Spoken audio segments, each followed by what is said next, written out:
Welcome to Talking Live. I'm Dr. Robi Ludwig, and thank you for joining us during this special Living Well During a Pandemic. As the states across the country begin to open up, there's this new realization that we cannot live life as we did in the past, and that there is, in fact, a new normal. We've invited 3 companies to come in and tell us about what they envision as far as moving into the future. On today's show, we have the creators of Virtual 5 O'Clock. It's a virtual platform for professionals that provides networking, socializing, and support as we move into the future. Next, former nurse turned entrepreneur Lisa Hill is the creator of Silverite face masks. She tells us that not all masks are created equal and what makes her so different. And finally, the creator of COVID PreCheck Digital Health Pass, James Lang. He envisions that his new free app can help the economy to reopen while also controlling the spread of COVID-19.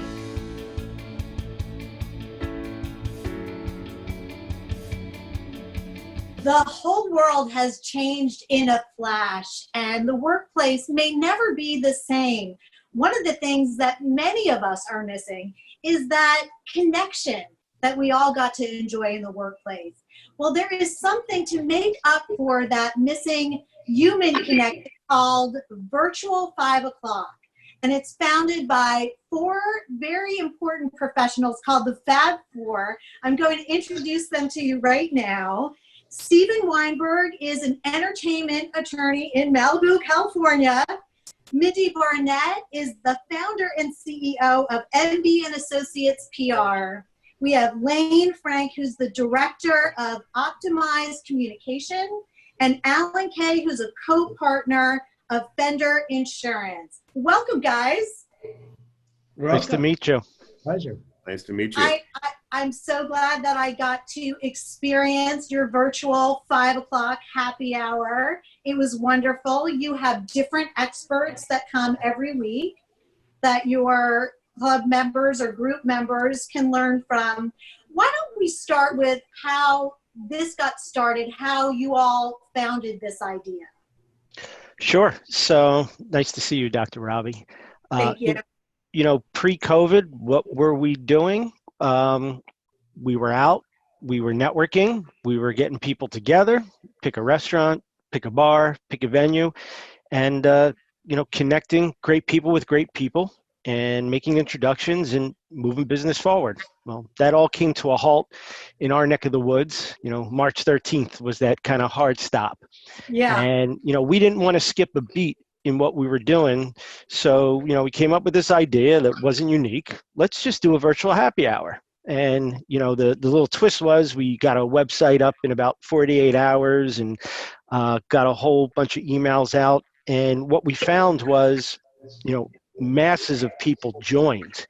And what the early, what happened early was this happy hour became a support group. We were very early on in this pandemic, and people wanted to talk, they wanted to cry, they wanted to share their experiences. And, we said to one another, let's keep this going and let's see where it's, going to go. And we continued to do that and eventually brought in some amazing guest speakers on a bi-weekly basis. And it became very educational with the whole notion, let's keep moving business forward. And Alan, if you want to, add to that, because you and I were the Padres that, ran these happy hours in New York City 2 nights a week, and it just came to a halt, and we were both in, shock and awe. Yeah. And that's a perfect way to describe it. And Lane mentioned, the city and the world shutting down. That was the day before our next happy hour. And I remember speaking to Lane like, yeah, we could still pull it off, right? And calmly enough, Lane's like, you know what? I registered virtual5o'clock.com. And I'm like, all right. And he's like, we're going to do a Zoom. And quite honestly, Dr. Robi, prior to COVID, I have no idea what Zoom was. I didn't really use Zoom. Me neither. I'm right there with you. It's become ruling my world. It was frightening to me because I'm I'm an extrovert. I like to be in people's faces, and I like to touch, feel, and just the idea of sitting behind a screen terrified me. And oddly enough, Lane's like, we're going to get some people together. We reached out to a bunch of people. Before we knew it, we had like 50 plus people on this following Tuesday. And like Lane said, people were crying, people were breaking down, people were sitting in dark rooms. I don't know, Lane, if you remember, there was a couple of people, it was very eerie. And, just from there, we knew that we had to reach out to some of our clients that were best-selling authors on PTSD, psychologists, and really help people, in off the ledge. And then as the weeks went on, people really started saying, hey, I got to focus on my livelihood again. And can you connect me with that guy in the top right or that woman in the bottom? And hey, I'd really like to get, and, to my partner's credit, we saw an opportunity here to not only, do good for others, but do some good for ourselves as well, as far as our, careers and livelihoods. Yeah. So what you're saying in terms of the research, the extroverts, the people who really are social connectors, had the toughest time making this transition because it was associated with a lot of loss. Part of the strength that they brought to the workplace was interacting with people. And really that's what made their workday so enjoyable. And that's what extroverts are really missing. The introverts, however, were really happy as all could be. They were like, I hope this never ends. I'm really enjoying myself. So this is good for both the introverts and the extroverts. But I know, Mindy, you are an extrovert because I am. And we have the same approach to networking.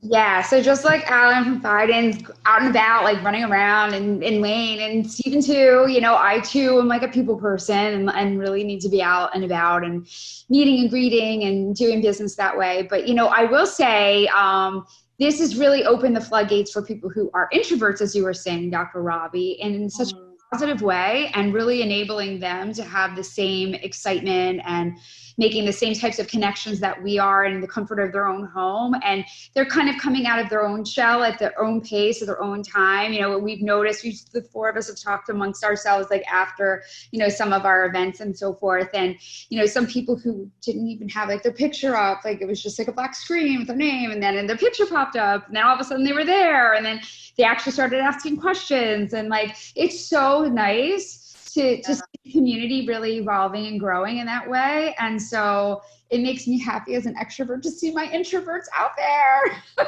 And you were telling me that there have been a couple of relationships actually that have formed. Yes, there's been some of that too. Obviously, the connecting, it's a professional platform, it's not a dating site, but we have had some romantic. But hey, whatever works. Myself included, so that's nice. So we won't get into all that. That's on the podcast, but no, it's been really awesome because people feel very comfortable with one another, and like they say hi when they come on. People ask how they grew up, children, and this and that, and we sort of really getting to know each other, and it's just growing from there more and more. So it's great. Stephen, what's your role with Virtual 5 o'clock? Where do you see this going? And what's the future for the company right now? Well, I originally came in because Alan and I have known each other for a very long time. And he knows that I do speaking and I work with a lot of companies. And he asked me to come in and tell my story, which I think some people sound sort of fascinating.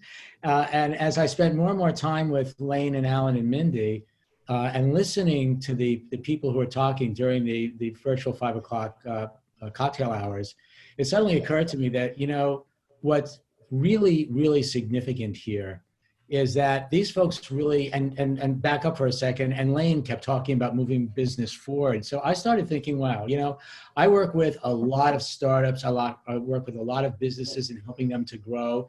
And as the four of us were talking, we came to the realization that life is changing and business is changing, and there is really virtually nowhere for people to go to really continue doing business, right? If people are going to be working at home, if they're not going to be having constant meetings, if networking is taking on a whole other dimension, where are they going to find the resources? Where are they going to find each other? Where are they going to find the connections? And so what we decided to do and what we're building right now, and I apologize in advance because a lot of this is stealth mode at the moment, so we can't talk about the details. Okay. The bottom line is we are going to be a one-stop shop for anyone at any level of business who wants to build, grow, or expand their businesses, including internal marketing, focus testing, new business launches, connections, because what Lane and Alan do on a regular basis as premier networking professionals is we are creating a whole team that's going to help guide people to find all of the extraordinary resources that will be available within the community. And I think that's the single most important thing. One of our great speakers talked a lot about how it's not enough just to have a business idea. If you really want to make a difference in people's lives, you have to create a movement. Yeah. And that's what we're doing. We are creating a true membership community. And membership is a lot like Soho House membership. As long as you know somebody who will vouch for you, you'll be let in. So what kind of people are you looking for? Like, who makes up your community right now? Lane is pretty much the expert on that, but overall, it's primarily people who are CEOs, COOs, and others who are either single entrepreneurs or are within larger companies. So it's a whole range of people in a wide range of industries. I was surprised about 80% plus are at a C level. And these are all people who are looking at the world in a new way and kind of are looking at us like Lewis and Clark. How are you going to take us through this new world? And our real goal is to make it as safe and as practical and as fulfilling as possible. And while at the same time we're helping you to build, and you're helping each other as a community to build your business, we're also going to have access to wonderful speakers, health and wellness people, because I was listening to something very interesting the other day. Is a guy who was depressed forever and traveled around the world to find out how do you cure depression these days. And he discovered it's not about taking antidepressants. It's about putting us all together and being productive together, right? And the more we got into being separate and social media and gig economy and all this stuff, and now that we see that places like WeWork may not continue. We don't know, right? So if people are going to be alone, how does everybody get a feeling for community? That's really what we are doing. We are giving people a place to be 24/7, 365 with a lot of other people who care about business and will care about you. It's wonderful. Such a brilliant idea. And I'm thrilled that the Fab Four was able to join me. I wish you the best of luck. And we're going to have a link up so all of my audience can find you. Thanks so much for coming on Talking Live. Thanks, Dr. Thank you. Thank you, Dr. Robbie. Really appreciate it.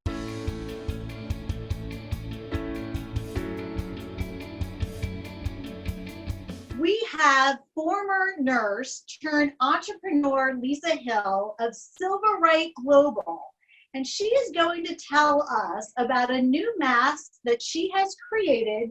Not all masks are created equal, and she's going to tell us more. Lisa, welcome. Thank you so much, Dr. Robbie. We say that, this mask has a silver lining. So even though it's such a difficult time. Yes. And you were so sweet. You sent me this, and we're going to also have a link up so everybody can find more about your company and about these masks, because it's so interesting. And this mask is very different from the other masks that are out there. And you, as a nurse, had some very interesting insights into why some of the masks that people are wearing, when they're wearing masks at all, why they may not be healthy. Well, you know what? It is true that in a dark, moist environment, that's where bacteria grows. Now, we always say that, our mask isn't going to prevent COVID, but I've always been a proactive individual when it comes to, finding healthier solutions to maybe the challenges that we're having.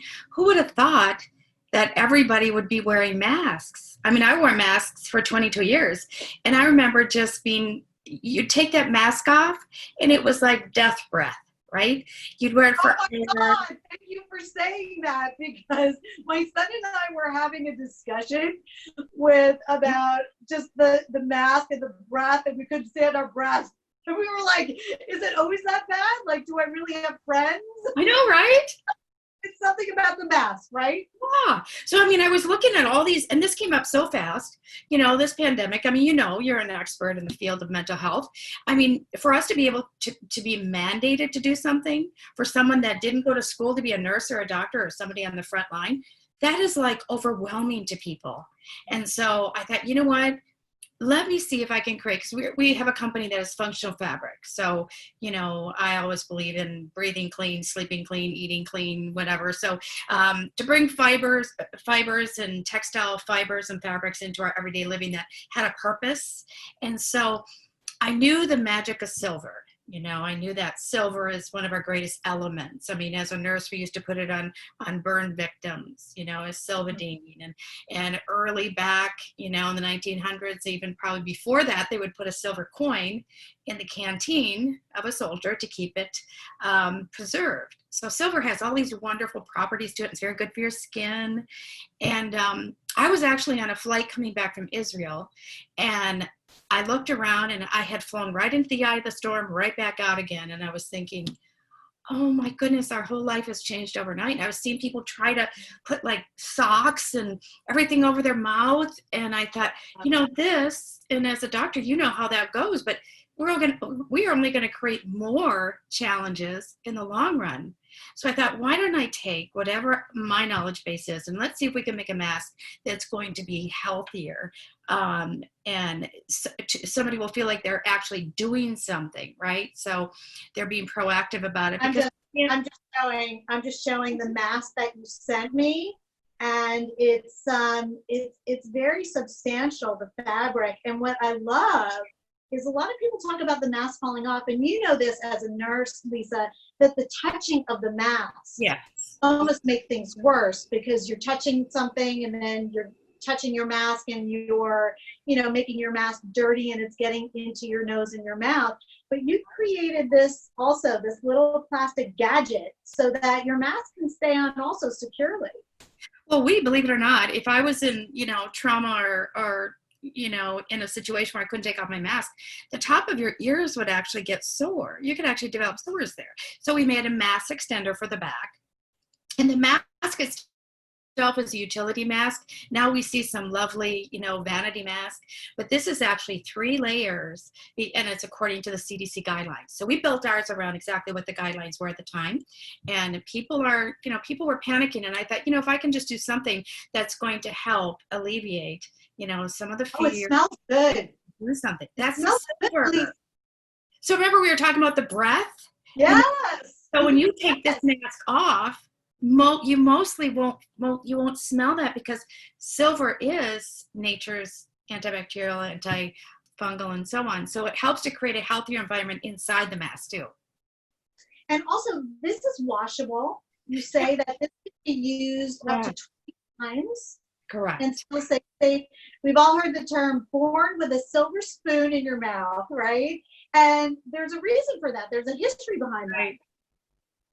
There is. And in the early days when you had pure silver, the more elite had silverware that was pure silver. And it is said that because they ate off the pure silver, that they didn't develop bacterial infections and they didn't get as sick as others would. So it's been revered for a long time. And our jewelry is silver, and we put so many things on our body that's silver. But I just wanted to make it so people have a peaceful feeling about it. At least they don't have to worry about the fact of having just a cloth mask. What's the feedback that you've gotten about this mask? Well, I would say 99.9% of the time people are saying, I had heard about silver, but I had never seen it infused in fabric before. And now I'm understanding that I feel better when I go out with this mask on. And even though, there's a psychological something that happens when we put on a mask, if you're not used to wearing a mask, people are like, can't breathe, and there's all kinds of Yeah. situations to that. So I tell everybody, you know what, keep this in your pocket, keep it in your purse if you have to go somewhere. I mean, I'm still traveling a lot, and I'm finding that if I wear my mask, people aren't as, you know, they tend to get kind of anxious at different times. So, Yeah. and I feel good about it with the silver in it. It's true. I also read an article, I don't know if you saw this, Lisa, it was in the New York Times today, that South Korea is actually recommending that people go out with 2 masks. So one that really works very well when you're in a dense place around a lot of people where you can't social distance, and then maybe another mask when you can keep that distance and maybe you're less in harm's way. And I just thought that was such a wonderful concept. Yeah, that makes perfect sense. And even the taking off of the mask, you know, we send it in a little plastic pouch. And we encourage you, you know, when you take it off, don't just set it on your counter or, you know, whatever. Take it off and put it back in the pouch. And you know what? The other thing is, the other day I was shopping and I came out and I looked around and I thought of our environment, you know, and I thought about it. Literally looked like a a drug house. You know, there was gloves and masks all over the ground in the parking lot. And I thought, what is it going to be? Here we're trying to be proactive about our environment and respect our planet. And now we're being forced into these other situations. So this being a reusable, washable mask, I think it'll fit beautifully into, you know, that theology. And I'm for anything that helps people wear masks, because I find that in my own head, not outside, but you've heard the term Karen, right? That's a like judgment. Oh, yeah. That's like, you shouldn't be doing that. I find that my inner Karen just gets activated when I see someone not wearing a mask outside. And I really do believe, and you tell me your thoughts, that if people wear a mask, and how hard is it, then we really will reduce the spread of COVID. All we need to do is put it on, because we don't know if we're asymptomatic or not. And if it can help, so be it. What say you? Well, I exactly say the same thing, because you know what, we tend to politicize everything right now. And it's, you know what, let's just respect one another enough to say, if there's a slight chance that I could be protective and proactive in situations, I'm going to do that. You know, I don't think we should get into this violent, you know, discussion about it. It's like, whatever I can do. And, you know, I'm just excited that we can get outside and we're starting to move around again. It's like, hey, if I have to wear this, it's okay. But again, not everybody is used to wearing masks. So it's a totally different mindset. It is. And I think, you know, it's just like anything else. When I first started putting a mask on, I felt like a surgeon. And I made myself a plastic surgeon in my own head. I mean, why not? I have a mask on. But over time, it's just like anything else, you get used to it. And I think that there was a psychologist of fashion who said, you know, we respond a little bit violently in our culture to covering up our face. And we feel that it's invasive and it's an intrusion on our freedoms. But when we look at it in terms of public health, hopefully we can see it in a different way. And thank you for putting a product out there that is healthy, that doesn't give us death breath, which also is something that a lot of people talk about, and that really can help us to purify the air while we're trying to keep us all safe. Where can people find you and these masks? Okay, thank you again. Thank you so much for having me. I'm so excited about talking about a solution, a healthier solution to what people might be doing. Because again, you know, all my doctor friends are saying we are fearful of the upper respiratory infections that are going to start to crop up when you're breathing inside this wet, moist, homemade mask. But silverrightglobal.com, and look forward to hearing from you all. Yes, and we're going to have a link up so everybody can find you and your fabulous mask. Thank you so much for joining us. Thank you so much, Dr. Robi. I appreciate it.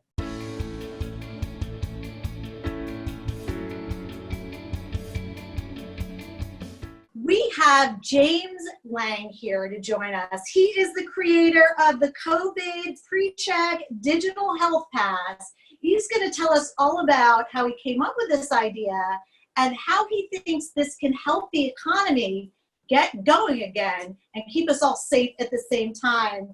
James, thank you so much for joining us today. Oh, thank you for having me. Great to be here.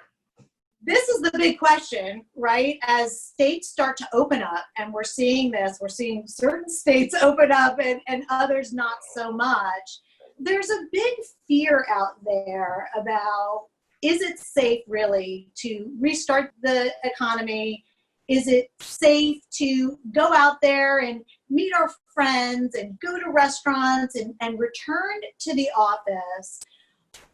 How does this all work? How did you come up with this idea, and how do you see it fitting into the grander picture of things? So how we came up with this idea is we were monitoring events in China, and I come out of the blockchain world, and we had done other companies that are involved in what's known as self-sovereign identity, which is user-controlled identity.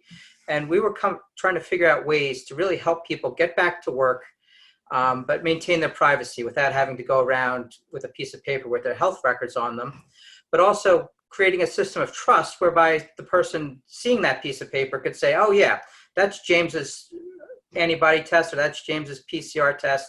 We can trust that James is representing himself properly. So what we did was create an app that links a verified identity with lab results that come directly back from the lab and go into our app. It creates a TSA PreCheck style application where you show a QR code and it's scanned by wherever you go. And the scanner sees your face, not your name, just so they can match your face to who you are, and whether or not you've met their criteria to enter or proceed.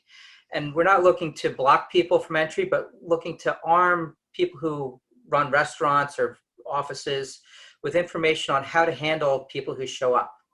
Now, you are not a physician, but you have doctors on your board, correct? Correct. Not a physician. We're not making opinions about safety. We're not saying these are the antibody levels you need, or this is how many days you need since you last had symptoms. The medical community is going to opine on that, and as the science evolves, we've basically built a platform that allows people to get the data that they need to make the decisions that are in line with that scientific analysis. Now, would they also identify who's had COVID-19 and who hasn't? Like, for example, I hear of stories all the time of now, as things are opening up, new parties are getting together. And they'll say, listen, before you come out to a party, I want to see that you've had a test and that you're testing negative. So our app can do both those things. It can tell who's been infected. So if you have positive results for antibodies, that means you've been exposed to the virus. The current thinking is that every other coronavirus in the past, if you've developed antibodies to that, you have some level of immunity for some period of time. What period of time that is, how strong that immunity is, that's up to the medical community to determine through research. Our app can also ingest the results from a PCR test. That's an active infection test. One of the issues there is obviously you can get infected the second after you have the test done. So we're looking at this as basically a tool for people to assess risk of people.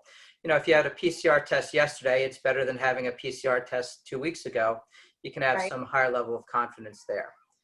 And you describe also how this would look in the workplace. So let's say someone's hiring and they want to put certain workers, meeting and greeting certain people, and maybe other workers in the back who are more vulnerable. What does this look like in the workplace? What does this look like in an office? So you hit on the key. It's protecting the people who are vulnerable. So conceivably in the workplace, if you have customer-facing employees, whether it's a government agency or a restaurant or a retail store, you can put your employees who have tested positive for antibodies right on the front line because, with the advice of physicians, they're less likely to be infected. They're also less likely to be contagious. So you're protecting your customers that way.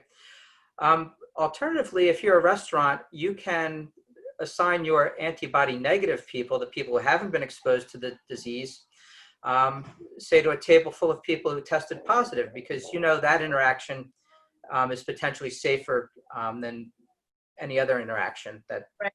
Yeah, and people are using this informally when they're looking at babysitters or nannies. Is there any downside to this app where, your public health people can have access to it, or where you could be a victim of some kind of prejudice as a result of what your health status is? Well, certainly you could be a victim of prejudice, but it's not anything the app creates. The virus created this potential for a two-tier society, and that's the reality of the situation we're in. As far as our app goes, we've built it on blockchain technology, which ensures both privacy and security. And so if an example we give is the Bitcoin blockchain's been out there for 10 years. The Bitcoin blockchain has never been hacked, transfers billions of dollars of value every day. You've read about exchanges being hacked, but the actual blockchain behind Bitcoin hasn't been. So we're hoping that this is a super secure way to store data. It's encrypted so that even if our firm happened to get hacked, the data is secure and not accessible by anybody else. Are there countries who are using this now? Is it available to people as we speak?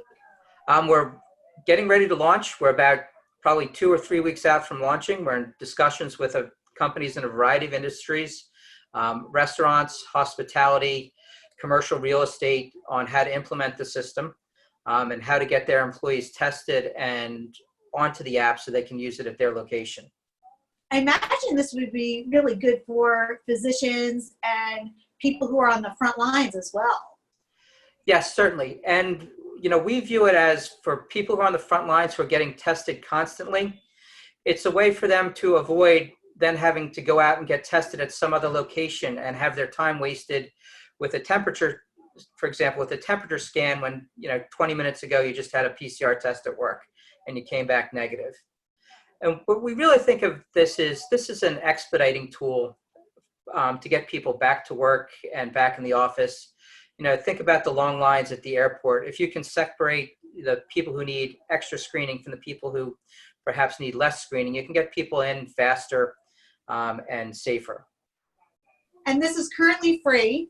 It's going to be a free app, correct? It's going to be a free app. People still have to arrange payment for the testing. There are a variety of ways to do that. But once we launch, we'll give people instructions on how to do that. And the test is pretty easy.